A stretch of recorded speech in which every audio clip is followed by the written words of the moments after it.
Wellness. And this is going to be a lunch and learn series that we're going to do once per month between now and October. So we welcome you to join in again. Rutgers Cooperative Extension, to give you a little bit of background, is part of Rutgers, New Jersey's Agricultural Experiment Station. And Rutgers is a land-grant university. So that means that we have cooperative extension services throughout New Jersey to support the community with educational information that's scientifically research-based. And Rutgers Cooperative Extension is a partnership between the Board of County Commissioners in each county, Rutgers, the State University of New Jersey, and the USDA's National Institute of Food and Agriculture. And we have faculty in all of the counties throughout the state, and faculty or staff, and we're composed of 3 departments, which include Agriculture and Natural Resources, 4-H Youth Development, and Family and Community Health Sciences, or FCHS, which is the department that Morgan and I are in. FCHS provides outreach in New Jersey and beyond on topics related to nutrition, chronic disease prevention, food safety, and overall wellness. And at the end of the presentation, I have a list of websites and Facebook and different places that you can get more information. We have a lot of free information to provide, support for you. And we offer a lot of classes and information. So I encourage you to check out our social media and website after I put those up at the end.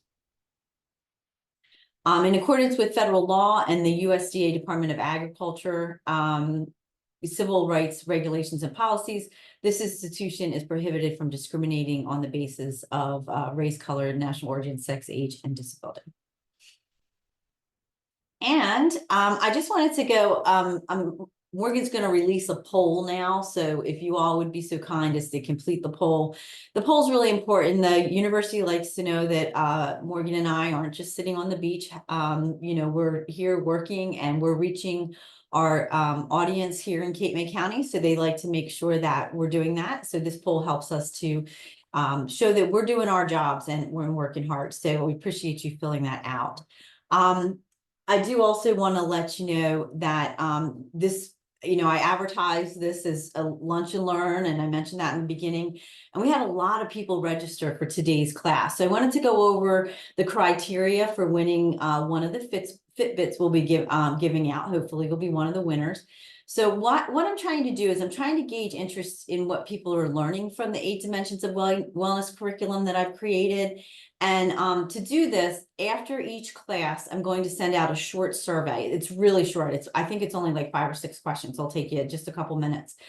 So when you get the link from Morgan for that survey, if you could complete it, it's going to be emailed to you after each of the 10 classes. So if you attend a class, like you're attending this one right now, then you'll get the survey after the class, and then you can complete that survey. And if you put your name and email in there, of course, you'll need to do that to qualify to win one of the 15 Fitbits we're going to be giving away.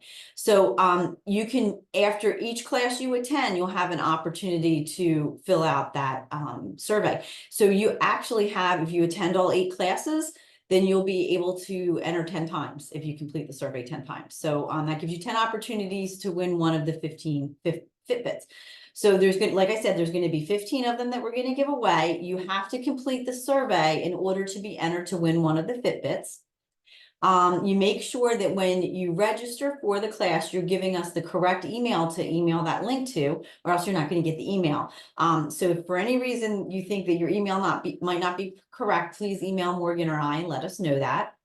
Also, during the class today, I'm going to be taking, I want you to take note of a word code for the survey. So in the survey, it's going to say, what was the code that I gave? So we're doing that. So we're ensuring that people are watching the class and we're getting accurate feedback. And I do want to point out that if you give that word to somebody else, you're decreasing your chances of winning the Fitbit. So you might want to not share with friends that didn't bother to attend.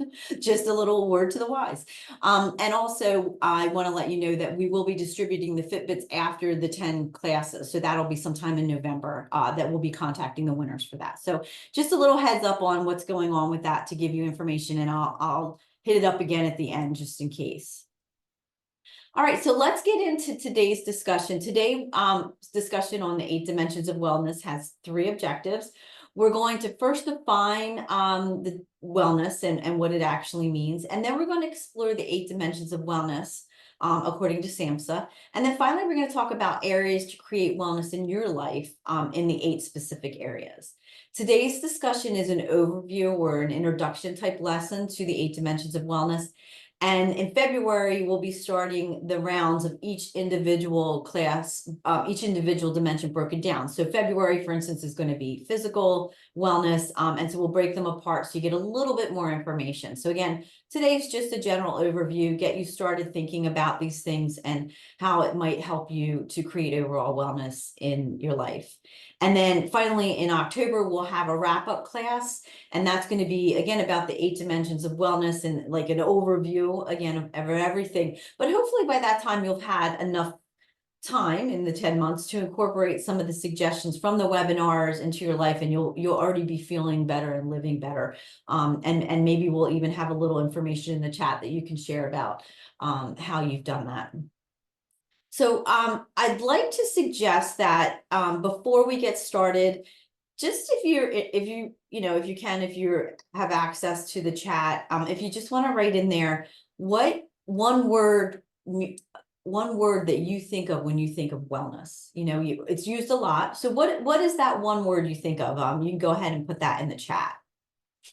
And while we're doing that, I'm just going to point out to you that this is a survey that you can take. If you take out your smartphone, open it up, and open the camera up, hold it up, and then click on the little yellow lines that come up there. It'll open the survey. This is really handy for me. Even if you fill out the first 2 questions and that's it, you can get entered to win a prize. We send out little prizes once in a while for people filling out the survey. And this is really helpful to me because it lets me know what you think about my teaching, and it helps me along my journey to improve and make sure I'm delivering education in a good way for you. So I'll put that up at the end again too, but if you could take a second at the end of the presentation and complete that, it would be really, really helpful. So let's check out the chat here and see what people think. Happiness, that is true. Very, very good point with wellness. That's a good component of being well, is being happy. Healthy is another one that someone wrote in. Wonderful. Balance is a good one. Yeah, balance. You'll hear me say that word a lot as we talk. Balance. Sleep. Yeah, it's hard. And, it's so important for being healthy, having that ability to get a good night's sleep. And I feel like when you struggle with your sleep, it just compounds so many things. So that's a great one. Mental and physical well-being. Yep, that too. Health, another one. Health, healthy. Yep, healthy. Happiness. Yeah, they're all great ideas around what wellness is. And actually, you're all right. So we're going to talk a little bit more about that as we move on. But wellness is really a word that's used, like I said, in so many various ways in the United States. And currently, wellness sometimes is used to describe physical or mental health, which somebody wrote in the chat. But also, it's a combination of balance, and somebody else wrote that in the chat, in a person's life. And it supports a healthy lifestyle, also in the chat, and healthy habits in all areas of people's lives. As early as 1947, the World Health Organization, or WHO, identified wellness as physical, mental, and social well-being, not merely the absence of disease. So it's not just being not sick, it's having all these other things, that physical, mental, social well-being. And today there's a lot of organizations and businesses and coaches, and they're out there and they tout that they can give you wellness. And it's really become a huge business, because I think really following COVID, we're all looking for a way to be healthy and well. And maybe that's why it's such a big business. I don't know. Or maybe people just have such a hard time wrapping their mind around what it is. So while it's, the business of wellness is a long sought after thing in this very hectic world, it doesn't require you to hire anybody. I'm going to guide you through today what those ideas are, and hopefully make you aware of them so that you can start breaking them apart and achieving wellness on your own. And to achieve a sense of personal satisfaction and balance, understanding these 8 dimensions is really important. And it's going to teach you how to counteract one another, one component in another, so that you balance things out and you're free to tackle all the different things that come your way and feel a sense of wellness all by yourself without having to pay anybody. And wellness is not just doing enough yoga every week, but rather understanding what brings you personal fulfillment and peace of mind. What brings you to, somebody said happiness, what brings you to that happy place overall. It's important to realize that wellness may look different for everybody on this presentation, and it's an individual journey. And so we're going to take a more in-depth look at what wellness means, and I'm going to talk about the 8 dimensions of wellness now individually. So just to give you a background on the 8 dimensions of wellness, in 1961, H.L. Dunn, who's known for his research and development around wellness, established that the proponents of wellness, which are on the left there, you can see. So he said optimal physical, this is back in 1961, optimal physical and behavioral health, having a purpose in life, and then active involvement in satisfying work and play, joyful relationships, and happiness. So in 1961, that's how we were, basically people were defining wellness. And then SAMSHA, which is the Substance Abuse and Mental Health Service Association, expanded upon that idea that Dunn had back in 1969, and also adapted Starbuck's components of wellness to establish that wellness can be defined by not the lack of something, but the presence of something very positive. So SAMHSA's taking what's already been said about wellness and kind of pulling it in together and making sure that it's all positive. So they're looking at things through a positive looking glass here. Dunn first identifies the definition of wellness, like I said, with that optimal physical and behavioral health. And in this definition, mental and physical health are grouped together. But as you see over on the SAMHSA side, they're breaking apart to show physical and mental health are equally important. And without one, it's hard to achieve the other. So, they're showing them both as equal dimensions and that they're important. Often we place value on physical health and we neglect our good mental health. And good mental health really, it can contribute greatly to the good health and our overall well-being. It's a lot of research has been done recently finding that, when you're not feeling emotionally well, it has a physical impact on your body. We talked about in the beginning, somebody put sleep as one of the things that they consider wellness. Without having good sleep, your physical and your emotional wellness can be off. So, again, think of this as a grouping. They're all tied together. So it's important to realize that.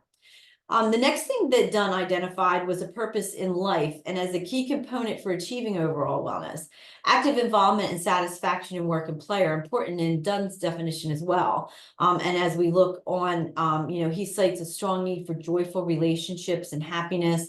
And his model also includes wellness as a good starting place. And you can see all of that. And then on the graphic on the right, which is what we're going to be discussing today, it has the same foundations as they did back in 1961. And it shows that SAMHSA has used the wellness model to include 8 different dimensions. And they are physical, emotional, social, professional, intellectual, spiritual, environmental, and financial. And so building off of what Dunn said, they've kind of broken them down even greater to be a little bit more distinct. Wellness is not just the physical and mental health and well-being, but achieving balance and happiness in all of these areas that, help to make you physically and mentally sound. And it's important to note that achieving all 8 of these different components, it might not be easy, and it could require some changes in your habits and even support and help from either people that, in your personal life or seeking professional help for some of these things. We can try to work around them, but if things are so severe, sometimes we do need that professional help. So it's important to be aware of the 8 dimensions of wellness to assist with setting overall wellness goals. And being practical and realistic about them, and realize that it's an ever-changing concept. So for example, you might achieve professional or occupational wellness and realize that your personal life is kind of lacking because of that. So you might need to go back and find balance there so that you have social wellness as well as occupational wellness. So that work-life balance that people often refer to. Having not enough or too much of one thing might make you feel unwell as too, if you're constantly trying to be physically well, you're exercising a lot and really hammered in on a strict diet regimen, and that might make you feel stressed out a little bit. So you might make your emotional wellness not there. So we just have to work to achieve all of them, is the point that I'm making here. Okay. All right, so let's break down each of the 8 dimensions in the next few minutes here and dive into what area each area means. And hopefully breaking apart each of the 8 dimensions will assist you in applying them to your everyday life. So remember, wellness is going to mean something different to everybody on the call today. So far, we have 43 people on the call, so everybody's going to be different in what they're thinking wellness means to them and how they can achieve it. And it's a constant. The other thing you want to remember is it's a constantly changing concept. All right, so to create physical wellness, you should realize the need for physical activity, quality sleep, and nutrition by eating nutritious foods. Rather than tackling all 3 of these areas to be physically well at once, you might want to try to start with one thing, like just the physical activity, and then think about adding the other components of like nutrition and sleep in afterwards.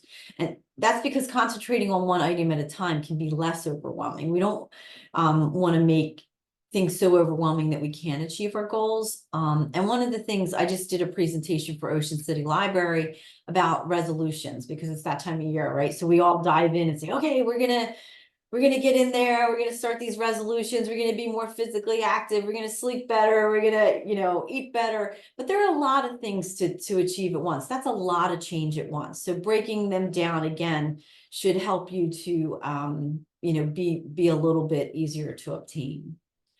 Other things you want to recognize is that having physical wellness, you should also include having a general practitioner that you see regularly or at least annually for a checkup in that area. And seeing your doctor is really critical for maintaining good physical health. There's things that your doctor does in an annual checkup that helps you to recognize your health markers, like your cholesterol, your blood pressure, and things like that. And sometimes people don't like to go because, oh, he's going to tell me that I need to lose weight, or he's going to tell me my cholesterol is too high.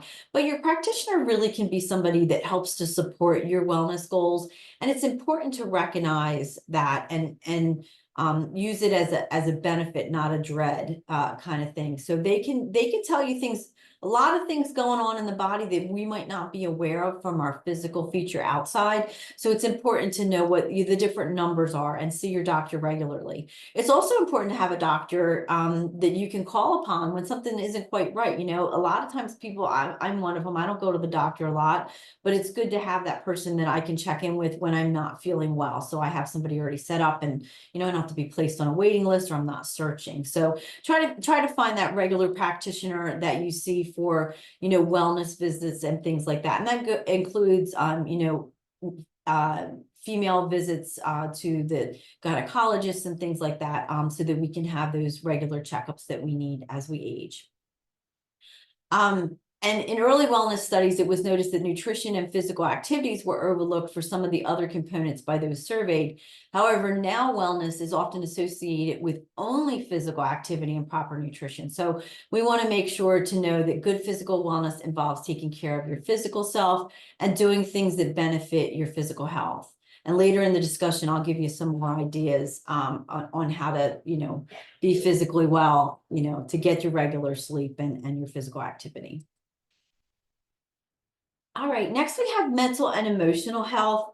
And, much like physical health, it really needs to be attended to when things are going well as when they're not going quite well. So it's an important thing to do overall. If you're not feeling well emotionally or mentally, it's really important to seek medical care, just as you would for a physical ailment. If you're unsure, where to start to get your help with your mental health, and you feel like you really need to see a professional, then speak to your general practitioner for guidelines, and seek help from a doctor for mental health. There's no difference between going to a doctor for a broken arm or ache and pain than there is for going for mental wellness. And I can't stress that enough. Another part of mental wellness is recognizing your strengths and using them to your advantage. So know where you need assistance or you need help, and be sure to take advantage of situations that you might need. I'm sure that I'm sure that there's things that everybody recognizes their strengths, and they cherish those strengths. They're positive things. And again, remember in the beginning, I said the 8 dimensions of wellness, we're looking at the positives and trying to bring those positive things out, so that you can, benefit from them and make them part of your overall wellness. Having a support system is really important to your mental health and wellness. And your thoughts and feelings are important to staying mentally well, and having that support system that keeps you well is also important. It could be anyone, but make sure that whoever that support system is, they're positive. Think about a time in your life when you had really good news, something that you couldn't wait to share with somebody, something good happened at work or personally. And you're like, oh, I can't wait to share that. Who is that support system that you would want to share that with? Think about that. That might be your person for that positive mental health support. If there's somebody that's positive that you enjoy sharing things with. And then think about a time when maybe things weren't so good and you really felt like you needed somebody to lean on. Who's that person?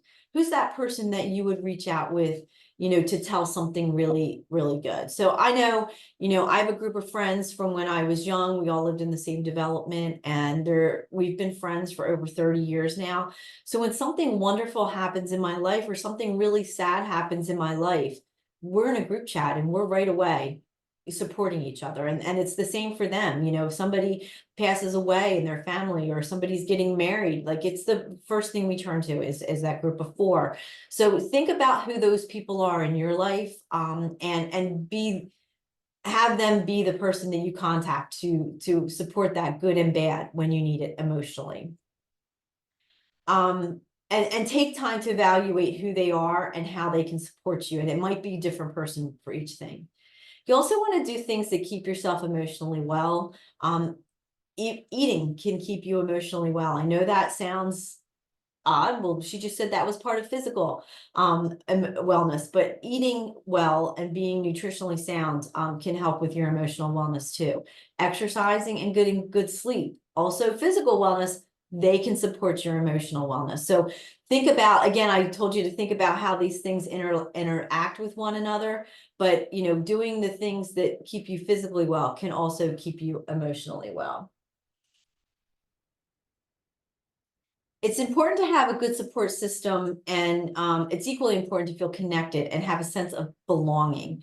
And being part of social interaction assists you in maintaining a healthy social attitude and can help to keep you well overall. So it's important to keep in contact and socialize with supportive family, friends, and coworkers. Remember those people I said that might keep you emotionally well? Socializing with those folks is important too.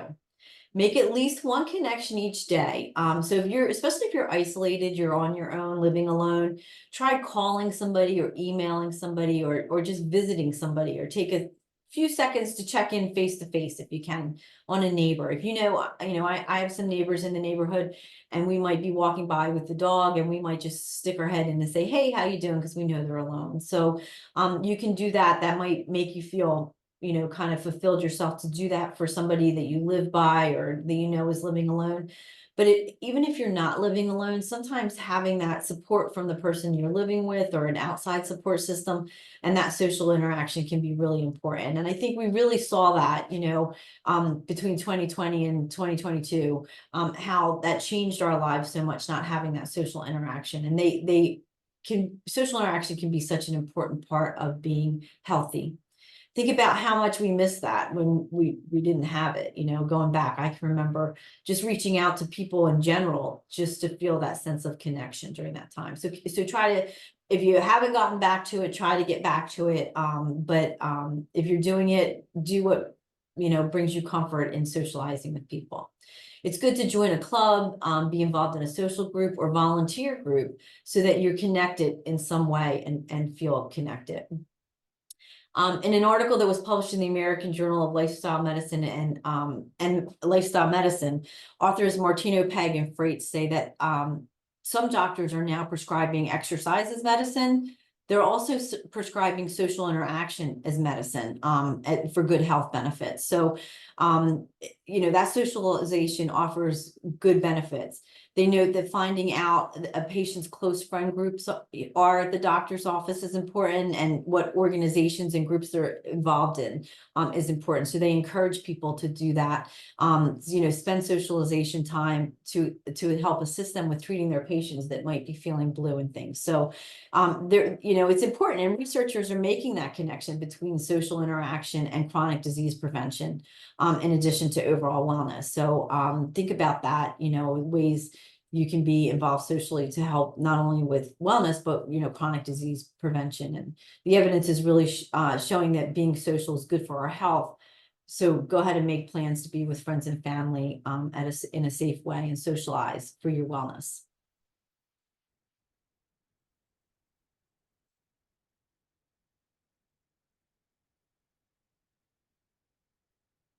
All right, I was just checking the chat a second.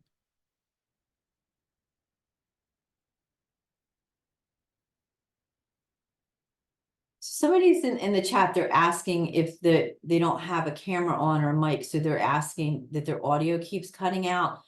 I'm not really sure how to solve that problem, but maybe if you lay the phone down, it would prevent it, or if you have maybe pods that might help you out. I'm sorry, I can't support you anymore with that about that. I've been working on it in the background. Okay, thank you. I appreciate Morgan's working on that for you. So hopefully I'm trying to get, yeah. Sorry for the interruption. I just like to make sure everybody's okay. So next we have occupational, and when practicing wellness, occupational satisfaction and enrichment from work and hobbies can really make you feel fulfilled.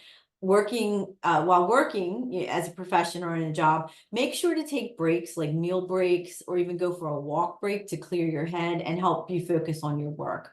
Take a few minutes to move away and recharge yourself, and you'll likely be more efficient than when you trudge through and trying to get through all the work throughout the day. So the break could really help. It may seem that pushing through, I do it all the time. I'm very, very guilty of this. And sometimes I'm pushing through and I'm scratching my head and going, oh my gosh, I can't figure this out.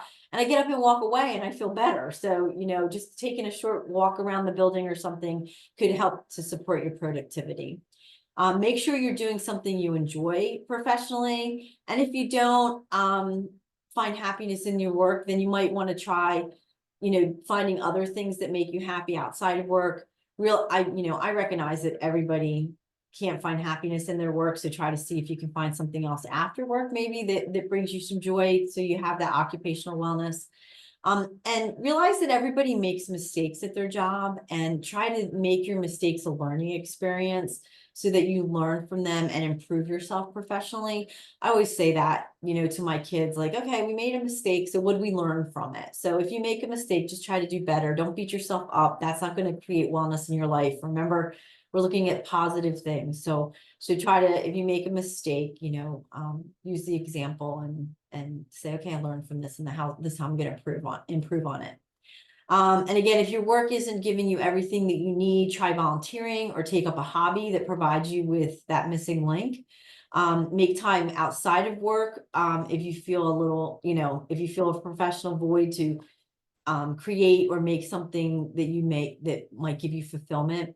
And if you're retired, finding occupational wellness might involve, volunteering or participating in an activity that helps you to use your hands or create things. Or it may make you feel intellectually challenged, which is good. So trying to find something that gives you that challenge or lets you use your hands if you're retired for occupational wellness could be really beneficial. So it's important. Again, we can't all do what we love. I'm fortunate to be able to do that, but I know not everybody's in that boat. So if you can't find it, try to find ways that you do find something that you love. Did I skip here? No. All right, so people generally know their intellectual abilities. Sometimes we underestimate them, but taking note of your intellectual abilities and being able to expand upon that and learn new things is really important for feeling engaged. let's face it, we're never too old or too young to learn something new. I always say to my husband, I learned something new today. Like I always try to learn something new because it's fun, it's engaging, it keeps our mind going. And when you're interested in an area, try to find out more about what interests you. Try to discover ways to expand your mind. So it might not be, professional, but it's something that you're just interested in outside of the profession. And that might help you feel, occupationally fulfilled. Reading's a great way to expand knowledge, so read for pleasure, but read to expand your knowledge as well. Look for new places to discover ways to expand your knowledge and challenge your mind. That's really important. Having that little bit of challenge. Some people do Sudoku or crossword puzzles, things like that, that just keep the mind flowing and challenged. And in the last slide, I mentioned the importance of socialization for wellness. So try to combine the two. Try to combine socializing and intellectual wellness, and find a group of people that will give you a little bit of a challenge to expand your intellectual growth and make you feel fulfilled that way. Sometimes new and interesting information can be found in unexpected places. So think about where you might discover a way to learn something new, and every day to expand your mind and intellect, and try to read or learn about what interests you so you enjoy doing it. I always say this, the libraries have, I feel like libraries offer so many great programs. So check out what your local library is doing. You might find a class in there. I know there's some of them have like craft classes or Tai Chi, different things that where you can go learn something new. And it's not going to be a big time commitment or anything like that, but you're expanding and learning that way. Next is spiritual, and take time for spiritual practice and connections. It's really important. And a lot of times people see this as something that you do. They take spirituality to mean religion, but it doesn't have to mean religion. It can be how you feel spiritually, whether that's from nature, meditation, maybe practicing yoga. So there's a lot of ways to connect spiritually, to create wellness. And it can be religion too, certainly. A lot of people find great spiritual connections from religion. So you can do that. And as you determine what your spiritual practices are, or the way that you want to behave spiritually, think about making connections to practices, whether it's studying them or creating relationships with others that have similar practice methods, or even different practice methods. So you can expand yourself. That could help intellectually as well. Making new connections and sharing time with those that have healthy, like-minded spiritual benefits can support your spirituality and create new spiritual wellness for you. And practicing being kind to others is really important and can be part of your spirituality. Create that mindset or spiritual belief, your belief system, and use being kind to others and being kind to yourself as one of those, to feel more relaxed and fulfilled. We have a lot of things going on in the world. There's a lot of hate. There's a lot of discontentment. So think about that positivity, and when you're thinking about spirituality and how you can bring that to your life to create a little bit of balance. And when you think about these spirituality beliefs, try to hold on to what you believe and make sure that your values are determined and important and always part of any relationship that you have where you're trying to expand your spirituality. Open yourself up to questions on how you're staying true to those beliefs and values, so that you can continue to go back to them. In a study done on yoga as a stress reduction in breast cancer patients, Kramer et al. Found that regular yoga practice, it didn't replace traditional medicine. However, it found yoga to be more effective than no therapy in improving quality of life and reducing fatigue and sleep disturbances. This demonstrates the power of spiritual component in balancing stress and creating wellness. Time is really valuable. However, finding time for spiritual practices like mindful meditation or yoga can really help you to refocus yourself and create a self-awareness for organization and better time management even. So again, they go all around and around these components, but having that spiritual balance is important. Environmental wellness is next, and environmental wellness can mean the environment itself, but it can also, that's really, you know, the environment around us is really overreaching, and that's a big, hard thing to control. So don't think about how you're personally going to control global warming or something like that, because that's really not in our wheelhouse, unless maybe that's the profession you have. But you know, think about where it can fit into our personal life. So our direct environment is something that we can control. When we are using environment for personal wellness, think in terms of your personal surrounding and what you can do to make your environment better. You can make use of the environmental component of wellness by creating a healthy environment for yourself, by doing things like organizing your surroundings at home or work, making time to organize and declutter and to reduce stress and create wellness. You know, take time to get rid of those things you don't need anymore, and you'll likely feel lighter and enjoy your environment. Think about giving things you don't need to a friend or a charity, so that it's recycled and not thrown away. That'll make you feel good about the environment too. And take time to enjoy your outside surroundings as well.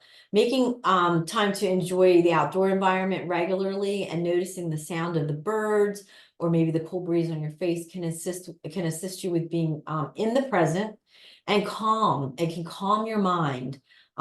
And we all need a little calm in our minds these days. So it can help to just kind of distress yourself. I know I was sick in the beginning of January, and I'm not usually locked in the house because I get out a lot in nature. And it was the first day I went out, boy, I felt that fresh air, every breath in, it felt so good. And it really has a cleansing experience. So think of environment, you know, the outside environment and how it can impact you positively. Researchers in Japan have been studying the beneficial effects of walking in the woods, and they've concluded that natural environment is really beneficial for stress reduction. So that's how the environment can really benefit us. And financial wellness is the last one we're going to cover here, talk about a little, and then we'll get into the keys to achieving these areas of wellness. Financial wellness means finding a sense of satisfaction from not only your current finances, but your future finances. So you don't want to be worried about the future too. Make sure to find ways to spend your money and budget your money that are creative. And, you know, it's hard now. I mean, you know, we've had some rises in cost of things. So we need to be a little bit creative. When you consider financial wellness, think about how you feel when you are financially secure and then financially stretched. Knowing how this impacts your well-being is important, and in planning and being prepared could help you to reduce stress. Having that organization or plan could really help you to not feel stress. Planning may involve a spreadsheet for you financially, so it can tell you what you have spent or what you'd like to spend and what you'd like to spend it on. Talking with friends could be useful. Talk to them about how they save and spend money, and what creative ways they use to, you know, stretch their budget. There's free resources available, you know, that can help to guide you in meeting your financial goals. And there's also apps available and financial resources from people and services that may be low cost or no cost that you can seek out to help maintain those financial health goals. Setting financial goals is important to, you know, create financial well-being. And sometimes it's hard to think about what our future is going to look like, but it's important to think about that and plan for the future wellness, so that you have that there. I know I stayed at home with my kids when they were younger, and now, you know, later in life working through my career, but I didn't put any money away in a retirement fund when I did that. So, you know, I thought about that ahead of time, and now we're trying to plan to get that caught up. But that's something you want to think about, like what you're doing, even if you're younger. Like a lot of times young people don't think about that, but that's an important thing to think about, is what you're going to do in the future. And if you don't have a plan for that saving, talk to someone or research it, how you'd like to do it, so that you have peace of mind about your future, and it helps you to feel okay, or well financially.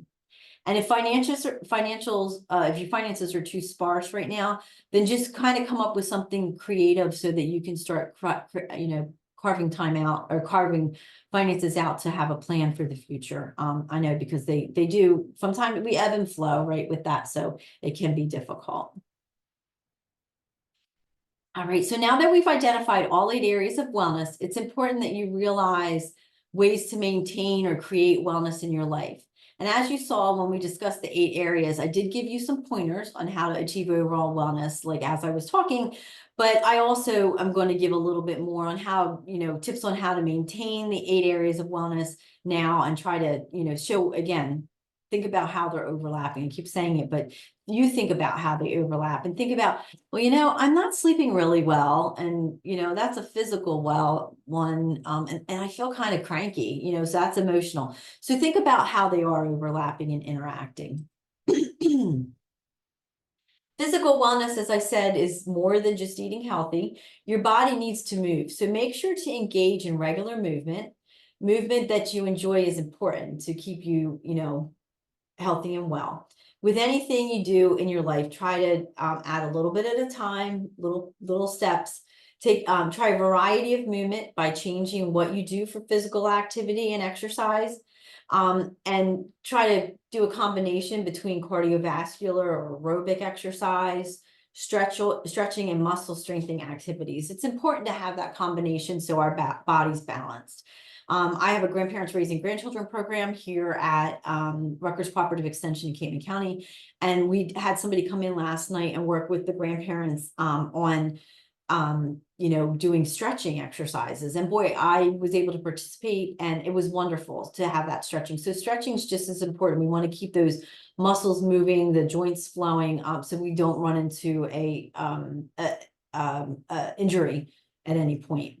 And when you eat nutritious foods, just like when you exercise, you're contributing to your physical wellness, and that supports your ability to be physically active. So we have a diet that's not, well balanced and rich in good vitamins and minerals, then it makes it harder to be physically active because it kind of makes us a little bit sluggish. It also, one thing that people don't think about, that healthy fiber that we have in our diet that moves everything around our body, that makes us less sluggish. So that eating that healthy food contributes to us wanting and being able to move more physically. So think about that.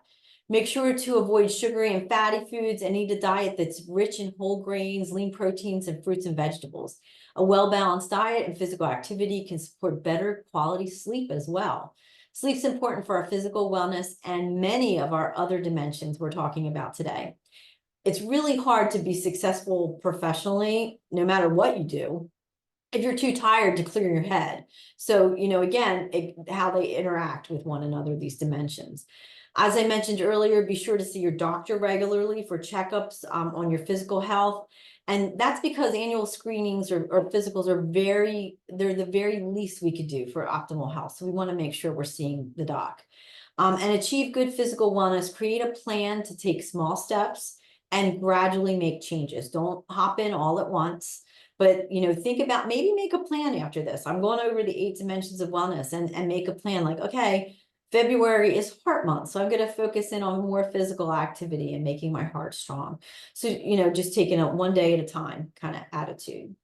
Maybe start with moving more and, a healthier, and then add a healthier diet afterwards to conquer, that physical component. And if you don't have to do everything at once. One thing at a time. One step at a time. Emotional wellness. So in the area of emotional wellness, make sure you know what you're good at and what your strengths are and do those. Focus in on them. Positive, right? Everyone's good at something. So if you're feeling unsure, write it down so you see it in front of yourself. So if you're feeling unsure, like, I don't know, I'm making me a little insecure at work about this, write it down. Maybe do a journal, or maybe talk to a supportive friend about it, and get that positive influence. Anybody that's a good listener could be helpful to you in this area. Or if you're good at organizing things like social events, maybe you want to be the person in your group that organizes the social events, and that'll make you feel positive about your well-being because you're out socializing with people. And we heard that gives us a social, positive socialization is good for our emotional wellness. So think about things you're good at and focus in on them and how you can use those to support your emotional wellness. Sometimes it's really difficult to understand why we feel a certain way about something, but being aware of your feelings can help you to better cope with responses to difficult situations. So if you find that you're short-tempered or maybe overwhelmed a lot, try doing some yoga or meditation, that spiritual dimension, because that may help you to feel more emotionally well and grounded. Remember, I said many areas of wellness overlap. And again, this is a great overlap between spirituality and emotional. And when I talked to you about socializing earlier, I mentioned having social interaction for wellness. And again, share that social interaction with a trusted person. They're going to be positive with you, and that's really important. If you're involved in an unhealthy relationship, seek one that's more beneficial for both you and the other person. If it's unhealthy for you, it's likely unhealthy for them as well. Having a support system is really, really important. Make sure that you have people, either friends or other outside groups that you can lean on when needed. And if your emotional well-being is not healthy, it's just as important to seek professional help if, as you would for a physical problem in your body. And mental health, good mental health it's still health. Mental health is health. So we want to make sure that we don't neglect it and make sure that your emotional wellness is being taken care of. If you're in a relationship that's emotionally unstable, again, seek professional help. And, especially if you're in danger, it's really important. You can call 211. There's different outlets there that you can seek that can help you with that. Keep it positive too. I'm going to keep that positive. All right. So it looks like Tom and Bill here are doing some great socialization. They're bonding over some bowling, and they're socializing. And when you think about social wellness, think about things you enjoy doing. The gym can be a great time for social interaction, or to start, other social time, with friends. You could create friends at the gym, make friends at the gym. And that's a good way to do it. But anything you enjoy doing. Volunteerism is another good way. Morgan, there's somebody that's unmuted. Volunteerism is another good way to find social time, to think about things you enjoy, and then try volunteering there. For instance, if you're a history buff, then maybe go to a local historical museum and volunteer there, where you can share your knowledge and your interest. And it also give you time to socialize with others who like history, who could impact your intellectual. And you get to volunteer with people and get that interaction. So maybe try that. How about your neighbors? Try making small talk with them, or waving, over across the fence, or giving them a hi when you're driving by. And then it might build up to more, and you might become, socially interacting with them a little bit. You could also start a social group if you can't find anyone to socialize with, by focusing on your interest, like a book club. If you don't know how to get, involved in a social club, or you're a little shy or something like that, check out the local library. Maybe there's something there, I said that before, that already has something that's of interest to you. But if you're not, not finding that there, talk to the librarian. Maybe somebody else came in and say, hey, I'm really interested in a club about geology or something, so maybe somebody else has already had interest, or sci-fi books or something like that. So talk to the librarian, and maybe they can get something going for you. If you're not that super social person, to start it up yourself. So just look around, check out what's there. It's important. Occupational wellness means finding satisfaction in what you are doing. If you are retired, then find ways to volunteer that can fill, your needs, like joining a club. I mentioned under socialization, talking about, joining a club or something like that. But think about even what you retired from. We just had a person contact us that retired from human services and is doing a beautiful job in retirement work, coming in and volunteering and helping out here. So find places, there's unexpected places. Maybe, she didn't work for us, but she has great skills in the area we needed. And she's been wonderful and a delight to have here. So, if you're retired, you can go volunteer at places. Even, there's a lot of places that are short staffed right now, and they probably love, your expertise. I love that movie, The Intern, right, where the guy is retired and he goes back and he becomes an intern at like 70 or something like that. But they're out there, those opportunities. So, you might have to look a little bit, but that's a great way. Having purpose every day makes us feel more fulfilled, and it makes us want to get out of bed. It makes us feel, enriched. So if, try to find something for occupational wellness, that if you're not pleased with your profession or what you're doing, that you can change that. and either look for more education or find a way to go out like at night school and learn more. So maybe you can change your occupation, or try doing a hobby at night, or finding one of those groups that you can be involved in that are really going to support that occupational wellness and make you feel more enriched. And finally, take breaks and vacations. Whether you're volunteering or you're working professionally, they're there for a reason. Don't give that back to the company. They're yours. Use them and use them wisely. Make sure that when you're using the vacation time or the time off, that it's something that is enjoyable to you, that you're getting satisfaction out, so that when you come back to what you love and do, or what you're doing, you feel fulfilled and less stress. Those breaks are there for a reason. And work-life balance is really important, and you can achieve work-life balance by making sure that you're taking breaks throughout the day, you're taking your lunch break, and you're taking vacation breaks. So keep them in mind. I just wanted to put this back up on the screen again. This is your opportunity to scan it in using your smartphone, and give me some feedback on the teaching today and what you thought. All right, so we're going to take now an opportunity to look at 4 dimensions and see how they're important components of making. We've covered 4 already. We're going to look at the next 4, the intellectual, spiritual, environmental, and financial. So intellectual wellness is important, not just when we're young, but even as we age. It could be even more important as we age, because it helps us to, prevent the, brain dementia, Alzheimer's, things like that. So having that intellectual challenge can be really important for us. When you're seeking intellectual expansion, consider learning something new that is of interest. And if not for career advancement, then it'll serve to fulfill you for more, intellectual ability. So look beyond just your career opportunities and learn something new. I have a professional friend here at the university, and she was telling me she just had an interest in like the history of kids' food. So she went and did this deep dive in it, and it did pan out for her professionally, but she has this knowledge now. So she, things like that you might not be necessarily in your niche or your area, but you just have interest in, right? So think about those. Think about learning a new trade or a craft. Read something new, or sneak out, you get the county colleges have courses that you can do, an art class. We went over the holidays, my daughter-in-laws and their mothers and my mother, we all went to a candle making class. Really fun. We had a great time. So look for those type of things that are interesting to you, that might expand your intellectual ability, that you might not normally do. Try to find folks to share time with, to expand your intellectual being as well. Reading is a great way to do that. Maybe read something for leisure and then read something for intellect, abdomen, there. The other thing, if time restraint is an issue, audiobooks. If you have a long commute, or even if you don't have a long commute, 15 minutes of an audiobook back and forth, you can get through that audiobook and learn some new things.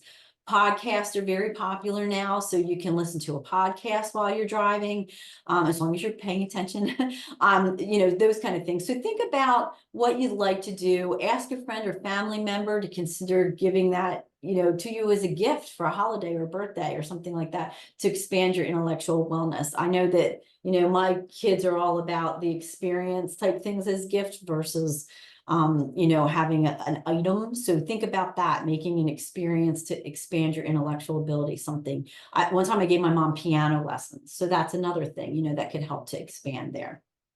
Spirituality is next, and it doesn't always mean religion. As I said, it doesn't have to, but it certainly can. Find ways to connect with what you believe in, and ways to move away from hectic lifestyles, to just take that slowing down time. And that is really a lot of what, when I do the spiritual component individually, we talk about just ways to kind of quiet it down. I was talking with somebody with a yogi yesterday, and she was telling me that, think about when babies or a toddler is really upset, and we pat their back like this, we're probably contributing to that. So just finding that way to find that inner calmness, to calm yourself down, is a lot of what spirituality can mean. Take time to decompress or quiet yourself every day, and that can contribute to, it's a practice of doing that. So over and over, that meditation, that repetitiveness really helps to bring our levels down. Meditation, like I said, is one way to do that. There's some free places to learn to meditate. I'll share with you after the presentation if you're interested in finding that. Yoga can help with spiritual wellness, and that's also part of physical wellness.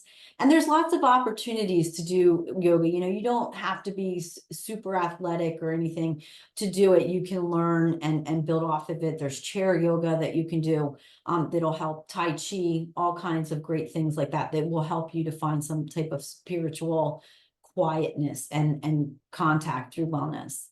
Sometimes people find walking in nature is a spiritual thing for them. So again, even looking at pictures of nature can help you to find that spiritual contact. I have sunset pictures all over my office so that I can zone in on them when I need that quiet, calm myself down. Figure out what works for you. It's going to be different for everybody, but just figure out what that connection spirituality is for you for wellness, and get that belief system down for yourself. Environment is the environment you exist in. Like I said, living in a cluttered home can make you feel emotionally well. Make time to declutter things. If it's unsurmountable, break it down a little bit at a time. Keep your desk area clean, clutter-free, or organized. Keep your home, your closets, because that's I always say it fights with the voices in my head, but you know, it's more clutter. If I see the clutter around me, it clutters what's up in here. So think about that.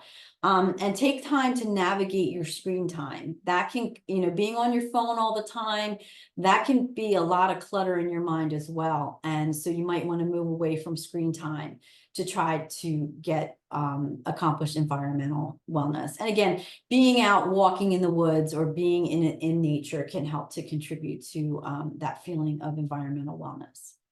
So at this time, I'm going to let you all know that the key word for the survey is physical. Physical is the key word. So you want to make sure that you know that for filling out the survey.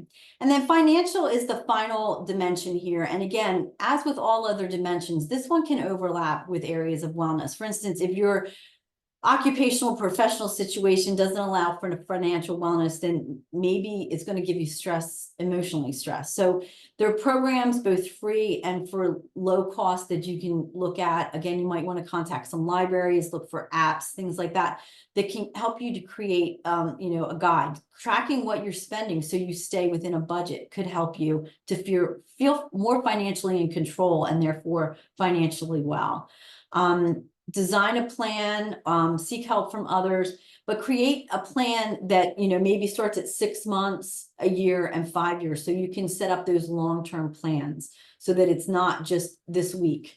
And think about, make a list of things that you're interested in being able to achieve for financial wellness. You know, I'd like to have some money to go away for a weekend. So how can you set that up to make that happen? So think about those goals in short and long term so that you can feel financially well. Oops.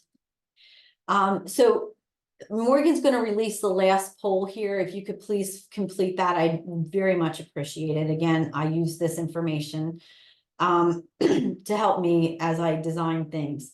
And just as the first slide indicated and shown here in the diagram, the eight dimensions of wellness are really a cycle that are, you know, very much needed. One overlaps the other, and we need to really move them through to create that sense of wellness. If you feel unbalanced in one area, then take time to focus on improving that area. So for instance, if socially you feel isolated, then take time to expand social relationships, maybe in your intellectual area, so that your social area feels more balanced and you get what you're searching for. Being physically active has been shown to improve mental health, and that can create a balance not only in the physical area, but in the emotional area too. If you feel financially secure, then socially you may be more stable because you'll be able to have a little bit more freedom to go out and do social activities with friends as needed. So keep these facets of wellness in mind. And if you feel unwell, examine areas where you might not be achieving your personal wellness needs and goals. You know, sometimes I feel like, oh, I'm just swimming, my brain's swimming, I'm overwhelmed. And then if I take a step back and look, well, I haven't exercised all week, and that helps me to balance my emotional wellness. And I know that from examining these things. So again, look at where one complements the other and supports the other. No one can achieve this personal wellness for you. This is all on you. So I gave you the tools to do it. They're all, free tools that you can go ahead and use to do it. And, I know you can do it. It's just going to take some practice and going through, and hopefully you'll continue to join us as we break each one apart. Next month in physical wellness, it's going to be a lot more in depth on just physical. So it can help you to strive to achieve physical wellness. These are the, resources I use for the presentation, and this is my contact information. And this is the New Jersey Empower to Prevent program. I just wanted to point this out. This is my colleague SAMSHA Mather does this program, and you can reach out to her. It's pre-diabetes. It's open to anybody in New Jersey. It's virtual. They've had great success with it. They have 100% retention rate. People just love it. So they have a waiting list going, and I always like to mention it. So if anybody's interested in the pre-diabetes, you can, grab that Mather at njaes.rutgers.edu and reach out to SAMSHA to be put on the list. If you can't remember that, then please reach out to me and I will get you that information. And I think I gave Morgan to put in the chat this link. This is to register for the February Lunch and Learn, which is on the 29th. Is that right? Yes, the 29th of February. Why not, right? Extra day in the month. So we can go over physical wellness. So you can register for that. And again, just to reiterate, you need to register for the class. If you attend the class, then you can be entered to win one of 15 Fitbits. If you complete the survey that's sent after every class, you must attend to get the survey. And make sure your email is correct when you register, so we get that survey to you. Make sure you put the code word in. Again, this code word for today's was physical. And don't share it with other people, because then they're going to compete against you for those Fitbits. But so that's all there for you. So we hope you'll join us for that. Let me look really quick if there's the chat, because I know people need to get back. So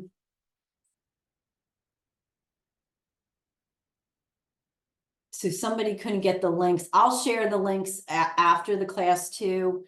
Morgan put the link in there for the register for the next class, and we hope you'll do that. And we hope you'll join us. If you need, let me just put in the chat. If you need to contact me, I'm putting my email in the chat. You're welcome to reach out. I will respond to you. And we'll do the follow-up. If you don't have any questions, you're welcome to stay on. If you have any questions, we'll hang out a second. But if you don't, you're free to go, and we hope you'll complete the survey. And we hope you enjoyed today, and you'll start looking at the dimensions of wellness to see how it can help you.